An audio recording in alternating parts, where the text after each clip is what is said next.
3 winters ago, I nearly buried my own mother because of something so ordinary, so completely invisible, that I walked right past it for years. Not a misdiagnosis, not some rare disease hiding in her blood, just a habit.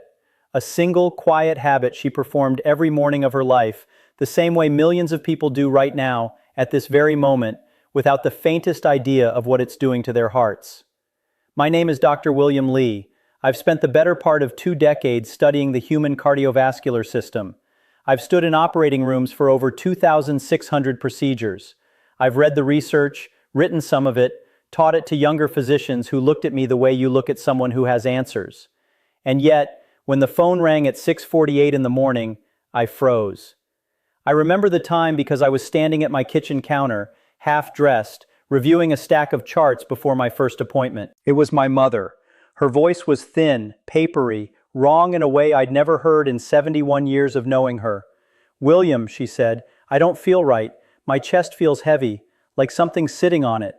And then she laughed, that small, dismissive laugh she'd used my whole childhood whenever she didn't want me to worry. "It's probably nothing. I just wanted to hear your voice." You have to understand who my mother is. She is a woman who raised 4 children on almost nothing. A woman who worked double shifts and never once called in sick. A woman who, when she broke her wrist gardening, wrapped it in a dish towel and finished planting the tomatoes before she let anyone drive her to the hospital. My mother does not complain. My mother does not say, "I don't feel right," unless something is deeply, terribly wrong. And I dismissed her. I told her exactly what I'd have told any patient who called me at that hour, describing vague morning symptoms. "Mom, it's early. Your body's still waking up. Sometimes the heart feels funny in the morning as everything gets moving. Sit down, drink some water, take a few slow breaths. It'll settle." I was so certain, so comfortable in my expertise, that I never once considered telling her to call an ambulance. I told her I'd check in during my lunch break. I told her I loved her, and I hung up the phone and went back to my charts. 51 minutes later, my sister was screaming into the phone so loudly I couldn't understand the words. My mother had collapsed in the hallway on her way to the front door. Her face had gone gray. Her breathing had stopped.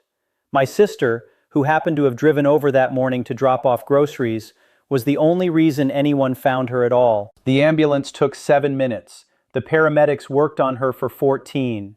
14 minutes before they pulled back a heartbeat that would hold. Do you know what happens inside your skull when you are a cardiologist and a voice on the phone tells you your mother's heart has stopped? Everything you've ever studied comes rushing back at once, except now every diagram has her face on it.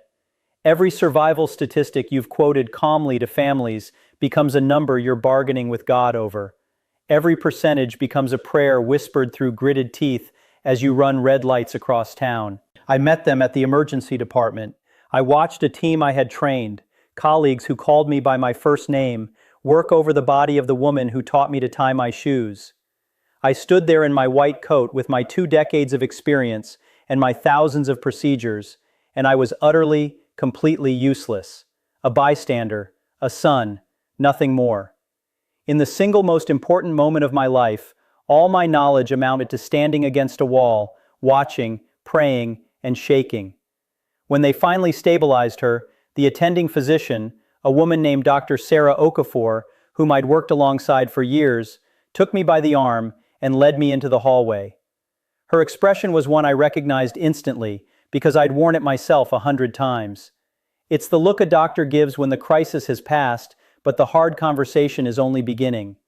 She asked me one question, a simple question, a question so obvious I was ashamed I hadn't asked it myself. "William," she said, "what was your mother doing this morning, right before it started?"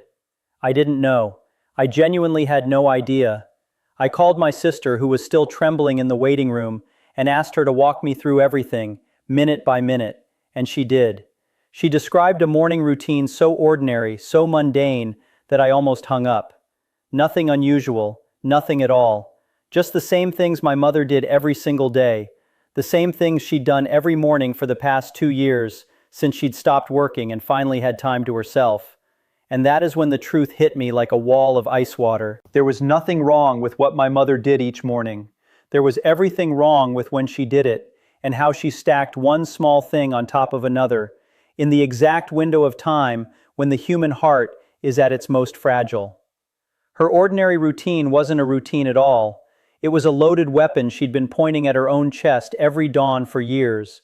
And one morning, finally, the trigger pulled. Now, before I go one word further, I need you to do something for me.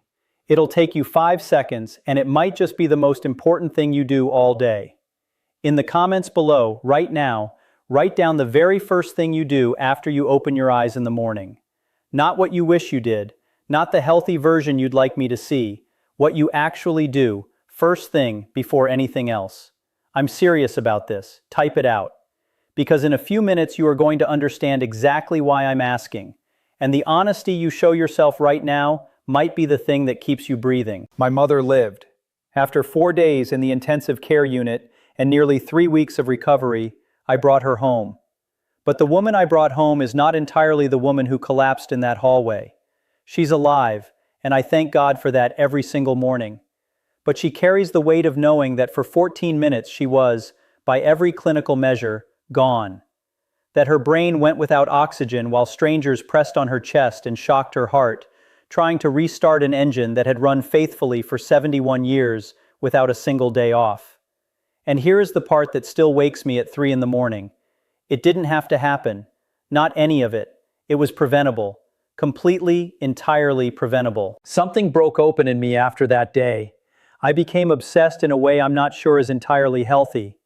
I've since sat down with more than 200 patients who survived sudden cardiac events in the early morning hours, listening to their stories, mapping their routines. I've buried myself in every study I could find on circadian cardiology, on chronobiology, on the strange and understudied science of how the timing of our habits affects the heart. I read papers most cardiologists never open because we are trained to fight disease once it arrives, not to understand the small daily patterns that invite it in. And what I found changed the way I understand my entire profession. There are 5 specific things people do in the morning that, on their own, seem completely harmless. Things a doctor would never flag, things that would never show up on any test. But when you do them in that first hour after waking, when your body is already under enormous invisible strain, they combine into something I've come to think of as a perfect cardiovascular storm. And it's a storm that hunts people over 60 with terrible efficiency. My mother was making one of these 5 mistakes every single morning, and I want to be honest with you because you deserve honesty. Based on everything I've learned, based on hundreds of conversations and thousands of pages of research, the odds are very high that you are making at least one of them too. Maybe more. If you are over 60, or if you love someone who is, I am asking you, from one human being to another, to subscribe to this channel right now. Take 1 second and press that button. I know how it sounds, but this isn't about numbers to me. It's about the cruel way this platform works. If you don't subscribe, the system will bury this video, and the exact person who needs it, your father, your wife, your best friend, will never see it. You might tell yourself you'll come back later and share it. You won't. Life will swallow the moment. Your subscription right now is the only reliable way to make sure this reaches the people whose lives depend on it. Let me explain what actually happens inside your body the instant you wake up. Once you understand this, everything else I tell you will click into place. Your body does not switch on gently, like a lamp. It ignites, like an engine flooded with fuel and sparked all at once. The very first thing that happens is your internal clock triggers a flood of cortisol, the stress hormone, into your bloodstream. Within the first 15 minutes of waking, your cortisol levels can surge by 50 to 60%. This is not a soft nudge into the day. This is your body flooring the accelerator, driving your heart rate upward and squeezing your blood vessels tighter. At the same moment, your nervous system lurches out of its overnight resting state and slams into high alert. Adrenaline pours in. Your blood pressure can climb 10, 20 points or more in the span of just a few minutes. Your entire circulatory system goes from idle to redline in the time it takes to sit up. And there's a third thing, something almost nobody thinks about. After 7 or 8 hours without a single drop of water, you are genuinely dehydrated. Every breath you exhaled through the night carried moisture out of your body. Your blood has thickened. It's more viscous, closer to syrup than to water. and your heart has to strain to move that heavy, sluggish fluid through your vessels. Now picture a heart that has already been beating for 6, 7, 8 decades. Picture arteries that have naturally stiffened with the years, blood vessels that no longer snap back the way they once did. Picture a cardiovascular system that has never, not once, taken a break. And now picture piling behaviors on top of that morning storm, behaviors that push the strain even higher. That is precisely what my mother did. That is what millions of people do every single dawn, and not one of them knows they are playing a game of chance with their own heart. The first deadly mistake is something roughly 87% of people do without a flicker of thought. Springing out of bed the second the alarm sounds. The sound goes off, your eyes open, and instantly, as though the house were on fire, you throw the covers back, swing your legs over the side, and stand. You're upright and moving before your mind has even fully surfaced from sleep. It feels efficient. It feels disciplined. It feels like exactly what a productive, capable person ought to do. But for anyone over 60, that single motion can trigger something called orthostatic hypotension, a sudden, severe collapse in blood pressure that can cause a fall, a blackout, and in the worst cases, a fatal disruption of the heart's rhythm. Here's what's happening beneath the surface. After 8 hours lying flat, your blood is spread evenly through your body. Gravity has nothing to pull against. Everything is in balance. The instant you stand, gravity yanks as much as a full liter of blood down into your legs and abdomen. A full liter, redistributed in seconds. Suddenly your heart has far less blood available to send upward to your brain, and your brain is the one organ that cannot store oxygen for later. It needs a constant, uninterrupted supply. Every second it goes without, cells begin to falter. In a young person, tiny pressure sensors in the arteries catch this drop instantly and command the heart to beat faster to compensate. It's so fast and so seamless, you never feel it. But with age, those sensors grow slow and dull, like smoke detectors with fading batteries. There's a delay between the pressure dropping and the body responding, and in that gap, your brain is starved.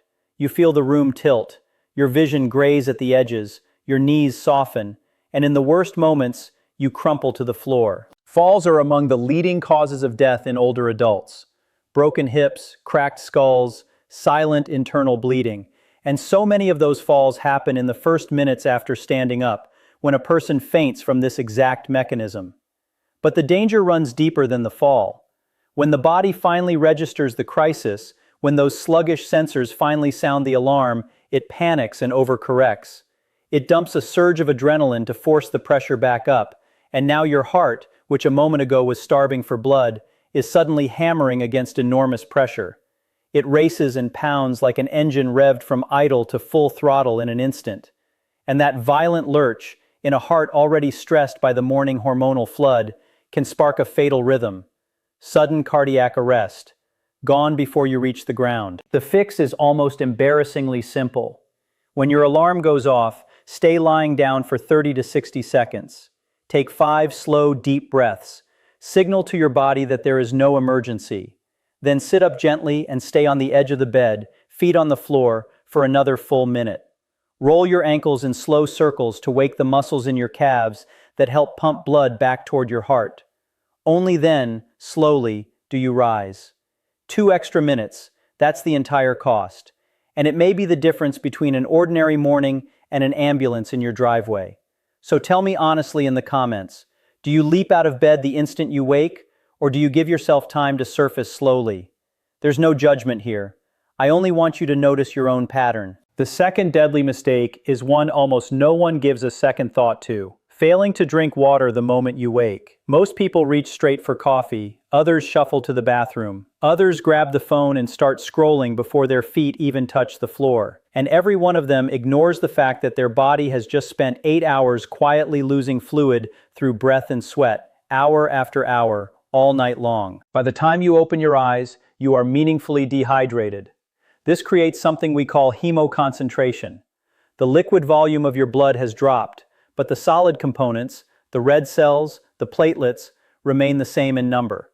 The result is blood that has become thick, sticky, and dangerously prone to clotting. Imagine forcing honey through a narrow pipe instead of water. That is what your heart faces every morning you don't drink. It must generate far more pressure to push that heavy blood through your arteries, and it must do it at the very moment it's already straining under cortisol and adrenaline. But thick blood isn't just harder to move. It's far more likely to form the clots that cause heart attacks and strokes. When blood thickens, platelets grow stickier and clump together more readily, like magnets drawn close. If there's any instability in the plaque lining your coronary arteries, and in people over 60 there very often is, these sticky platelets pile onto the site and build a clot that can grow until it seals the artery shut. That is, quite literally, how the majority of heart attacks happen. And it is no accident that most heart attacks strike in the early morning, between 6 and noon, when the blood is at its thickest and most treacherous. The numbers are frightening. The risk of a heart attack is roughly 40% higher in the morning than at any other hour. The risk of stroke, nearly 50% higher. Why? Because of this convergence. Thick blood from the overnight dehydration, surging cortisol, spiking adrenaline, and rising blood pressure, all arriving at once, all pulling in the same lethal direction. The solution feels almost too easy to matter. Set a large glass of room temperature water on your nightstand tonight. Tomorrow, make drinking it your first act of the day, before the phone, before the bathroom, before the coffee, before anything. 300 to 400 milliliters, first thing. Within minutes, you begin reversing the overnight thickening. You dilute the blood, ease its flow, and lift a crushing burden off your heart. In the span of a few minutes, you are quite literally watering down the danger. The third mistake is one that around 80% of people believe is simply non-negotiable. Drinking strong coffee, especially espresso or heavily concentrated coffee, on a completely empty stomach the moment they wake. This is a cardiovascular bomb dressed up as a comforting ritual. And let me be clear, I love coffee too. I am not here to tell you to give it up. But the timing and the manner in which you drink it can be the difference between a harmless pleasure and a trigger. Caffeine is a potent stimulant. It triggers a release of adrenaline from your adrenal glands. It drives your heart rate up sharply. It constricts your blood vessels and spikes your blood pressure quickly and intensely. Now remember where your body already is. Elevated cortisol, thickened blood, the abrupt lurch from sleep into waking. Your cardiovascular system is already running flat out. Adding a jolt of caffeine on top is like pouring gasoline onto a fire that's already raging out of control. A young person with elastic arteries and a healthy heart can usually absorb the extra strain. But a cardiovascular system that's labored for 6, 7, or 8 decades, with naturally stiffer arteries and possibly undiagnosed coronary disease lurking beneath the surface, may not. That combination can set off dangerous rhythms, severe pressure crises, or even a heart attack. And when you drink it on an empty stomach, the effect intensifies. With no food to slow absorption, the caffeine reaches its peak concentration in your blood in as little as 15 or 20 minutes, rather than the 30 to 60 it would take otherwise. Your entire system is bombarded with a stimulant at the precise moment it's most vulnerable. Blood pressure can jump 20 to 40 points within minutes. The heart races toward dangerous territory, and the body enters a state where any additional stress, any sudden movement, any flash of emotion can shove it over the edge. I've studied cases of patients who suffered heart attacks within half an hour of drinking strong coffee on an empty stomach. Their autopsies revealed coronary disease that had been quietly building for years. The coffee didn't create the disease, it was simply the trigger that ruptured an unstable plaque and formed the fatal clot. My mother wasn't much of a coffee drinker, so this wasn't her trigger, but I've watched this pattern play out in far too many of the patients I've interviewed since. The solution, if you cannot imagine facing the morning without coffee, and believe me, I understand, is never to drink it on an empty stomach. Eat something first, even a banana, a handful of nuts, a slice of toast, anything to slow the absorption and blunt the spike. If you drink espresso, switch to regular. If you drink 3 cups, cut back to 1. And above all, drink your water first. Always hydrate before the coffee. So be honest with me. How much coffee do you drink in the morning, and do you eat anything before your first cup? No shame, just awareness, because awareness is where every real change begins. The fourth mistake is something plenty of people do, believing it's the healthiest choice they could possibly make. Intense exercise in the first hours after waking. Running, heavy lifting, high-intensity intervals, spin classes, anything that drives your heart rate up hard before your body has fully adjusted to being awake. Let me be unmistakably clear. Exercise is one of the best things you can do for your heart. It is among the most powerful tools we have to prevent cardiovascular disease. But the timing is everything, especially past the age of 60. In those early hours, your system is already juggling elevated cortisol, surging adrenaline, thickened blood, naturally higher pressure, and blood vessels that haven't yet loosened. Adding intense exertion is like commanding an engine that's already redlining to shift into an even higher gear. Your heart, already working overtime just to manage the morning transition, must suddenly pump vastly more blood to your muscles. Oxygen demand skyrockets, sometimes past what your body can supply, particularly if there's any hidden coronary disease. A young heart with wide, elastic arteries has reserve to spare. An aging one, especially one carrying silent disease it is never announced, may not. That combination can trigger dangerous rhythm disturbances or sudden cardiac arrest. The risk climbs even higher when people exercise fasted and dehydrated. So many people wake, pull on their gear, and head straight out the door without a sip of water or a bite of food.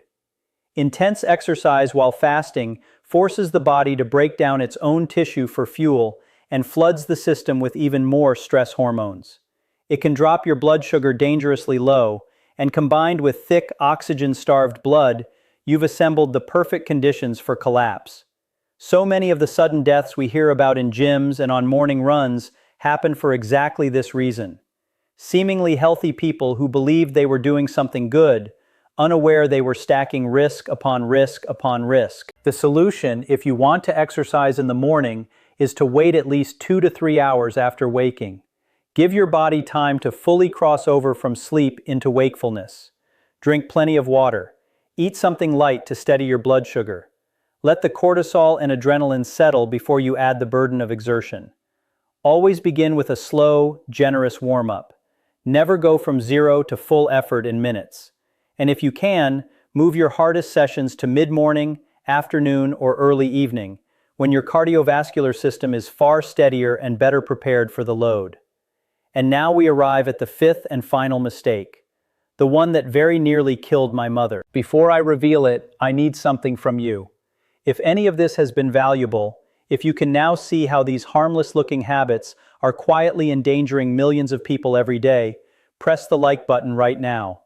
I'll tell you the blunt truth that no one likes to say out loud. I can spend endless hours researching and writing and pouring my heart into this, but if people don't engage, the algorithm buries it where no one will ever find it. And that means the very people who most need this, the ones making these exact mistakes this morning, will never get the chance to hear it. Your like is not just a tap on a screen, it is, genuinely, how this reaches someone in time. So please, if you've come this far, if you believe this matters, show me by liking this video now. The fifth mistake is the most devastating of them all. It's something the wellness world, the biohackers, and the longevity influencers promote as the ultimate secret to health. Something my mother embraced because she genuinely, wholeheartedly wanted to feel younger and stronger. Something she read about in articles and watched in video after video. Something she performed with religious devotion every single morning for nearly 2 years before it almost took her from us. Cold exposure. An ice-cold shower first thing after waking. My mother had fallen down the rabbit hole of cold therapy videos. More energy, better mood, a stronger immune system, faster metabolism, less inflammation. It all sounded so scientific, so smart, so proactive. Every morning she'd rise, walk straight to the bathroom, turn the water to its coldest setting, and stand beneath that freezing stream for 2 full minutes, breathing through the shock, utterly convinced she was investing in a longer life. On the morning she collapsed, she did exactly that.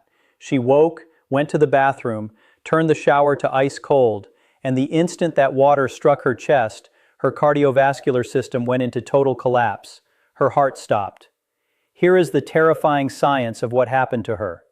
When your body is hit with extreme cold, especially cold water directly on the torso, It reads the shock as a mortal threat.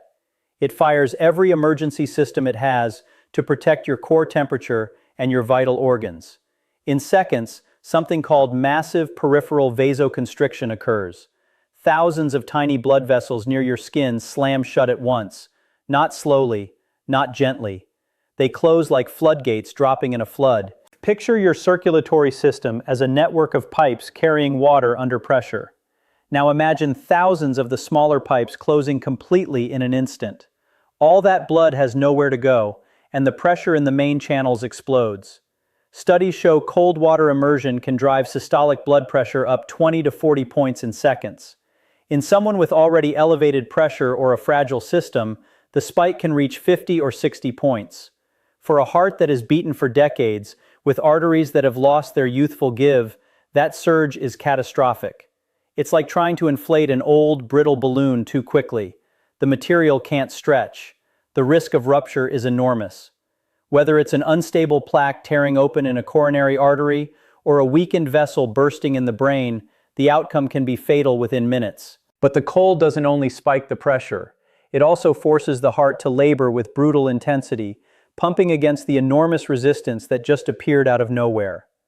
The heart must beat harder and faster, and oxygen demand climbs to levels it may simply be unable to meet, especially with the silent coronary disease so common past 60.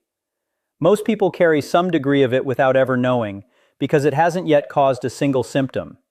And when the heart is driven this hard while the arteries can't deliver enough oxygen, the muscle begins quite literally to suffocate. That is where the most dangerous rhythm disturbances are born. The heart's electrical system, starved of oxygen, destabilizes. Instead of beating in a clean, coordinated rhythm, it collapses into chaotic quivering. No blood reaches the brain. No blood reaches the body. This is cardiac arrest, and unless it's reversed within minutes by a defibrillator, it is fatal. That is exactly what happened to my mother. The cold shock was the final straw that her heart, already buried under the morning storm, simply could not survive. The paramedics shocked her 3 times before her rhythm held. 3 times they had to stop her heart entirely with electricity and pray it would restart correctly.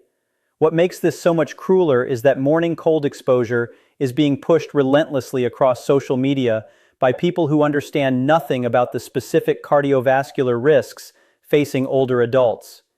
You see viral clips of 25-year-old athletes plunging into ice at dawn, millions of views, thousands of comments swearing they'll try it tomorrow, and people in their 60s and 70s watch those clips and think, if they can do it, so can I. But what a young athlete with elastic arteries and a healthy heart shrugs off can be lethal for someone with decades of wear, borderline pressure, and hidden disease they've never been told about. The wellness industry has built a dangerous belief that more extreme always means better, that if something shocks and hurts your body, it must be making you stronger. But aging bodies don't obey that logic. They need approaches that work with their physiology, not against it. Approaches that respect the reality of decades of accumulated strain. My mother had even felt the warnings in the weeks before. Odd flutters in her chest during those cold showers, moments of dizziness, a brief tightness she couldn't explain. But she read them as signs she was adapting, growing tougher, building resilience, rather than as sirens screaming that she was pushing her heart past its limit. She thought she was being strong. She thought the discomfort was the price of getting better. She was wrong. The solution, if you are over 60, is to avoid extreme cold exposure entirely, above all in those first hours after waking when your system is already at maximum strain. If you truly want the benefits of cold, and for some people they are real, introduce it slowly and carefully over many months. Start with lukewarm water, not cold. Lower the temperature by a single degree per week. Always direct cold water to your extremities first, your hands and feet, never to your chest or head. And if you feel any warning at all, palpitations, dizziness, chest pain, breathlessness, unusual fatigue, stop immediately and get evaluated. These are not signs of adaptation, they are alarms. Now tell me honestly in the comments, how many of these 5 mistakes are you making regularly? Just give me a number, 1 through 5. Be truthful, because I promise you most people watching this are making at least 3 of them without ever realizing how the risk compounds. Before I share the protocol my mother now follows every single day, the one she credits with giving her life back, I owe you complete honesty about something. Everything I've told you rests on solid science and years of clinical experience, but it does not replace a personal evaluation from a doctor who knows your specific history. If you have any existing conditions, diagnosed heart problems, high or low blood pressure, diabetes, a history of arrhythmias, please speak with your physician before making major changes. If you take medications, especially heart medications, these changes can interact with them and may require adjustment. My job is to hand you evidence-based information that can start a life-saving conversation. Your job is to carry it into your doctor's office, not to treat it as a prescription that skips over professional care. Not everyone who makes these mistakes will fall ill, and not everyone who corrects them will see dramatic change. Health is complex and deeply individual, but for those at higher risk, these small adjustments can make a difference measured in years of life. Here is the 5-minute morning protection protocol my mother now treats as sacred. Step 1. The awakening minute. When the alarm sounds, stay lying down. Fight every urge to bolt upright. Breathe deeply through your nose for 4 seconds, hold gently for 4, then exhale slowly through your mouth for 6, making the out-breath longer than the in-breath. Repeat 5 times. This tells your nervous system there is no emergency and softens the hormonal flood already underway. Step 2. The hydration minute. The night before, leave a large glass of room temperature water on your nightstand, at least 300 to 400 milliliters. Now sit up slowly on the edge of the bed, feet flat, and drink all of it, every drop. You begin reversing the overnight thickening within minutes, lifting an enormous load off your heart. Step 3. The adjustment minute. Stay seated on the edge of the bed for 1 more full minute. Roll your ankles 10 circles each direction, waking the muscle pumps in your calves. This gives your pressure sensors time to adjust, so your brain gets adequate blood when you finally rise, preventing that dangerous drop. Step 4. The activation minute. Still sitting, gently wake your muscles. Turn your head slowly side to side. Lift your shoulders toward your ears, hold 2 seconds, release. Reach your arms overhead and stretch. Lean gently left, then right. You're sending fresh, oxygenated blood into muscles that lay dormant all night. Step 5. The transition minute. Finally, after 4 minutes of preparation, stand slowly. Pause a moment to confirm there's no dizziness. If anything feels off, sit back down and wait. Then walk, don't rush, toward your day. You've made a gradual, respectful transition from rest to motion. You've worked with your heart instead of against it. 5 minutes. That's all. And here is what I need from you now. If you've made it this far, if any of this touched you, I need 3 things. First, subscribe. Not for me, but for the person you love who needs to see this. Second, turn on notifications with the bell so you don't miss the next piece of information that could prevent an emergency before it happens. Third, and most important, share this video with 3 people you love, especially anyone over 60, anyone with high blood pressure or diabetes, or a family history of heart disease. The parent who takes cold showers, the friend who sprints out the door at dawn. My mother would have died alone in that hallway if my sister hadn't happened to come by. She would have died if the ambulance had taken a few minutes longer. She would have died if they hadn't shocked her heart 3 times until it held. But she's alive, and every single day I have with her now is a gift I nearly threw away through ignorance. My ignorance. Our collective ignorance about the quiet dangers of the morning. Write in the comments which step of the protocol you'll start with tomorrow. Research shows that stating your intention out loud makes you 3 times more likely to follow through, so commit right now. Tell me which one. The crossing from sleep into waking is one of the most fragile, dangerous moments in your entire day.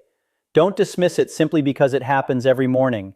Don't wait for chest pain, for a collapse, for an ambulance before you take it seriously. Prevention is the greatest act of love you can offer yourself and the people who depend on you. Thank you for staying until the very end. Thank you for caring enough about yourself and the people you love to spend this time learning how to protect them. Start the 5-minute protocol tomorrow morning. Respect your heart. Respect the decades of tireless work it has done for you without ever once asking for rest. And I'll see you in the next video with more information that can transform your health and add years to your life. Because I almost lost my mother to nothing more than ignorance, and I refuse to let that happen to someone you love.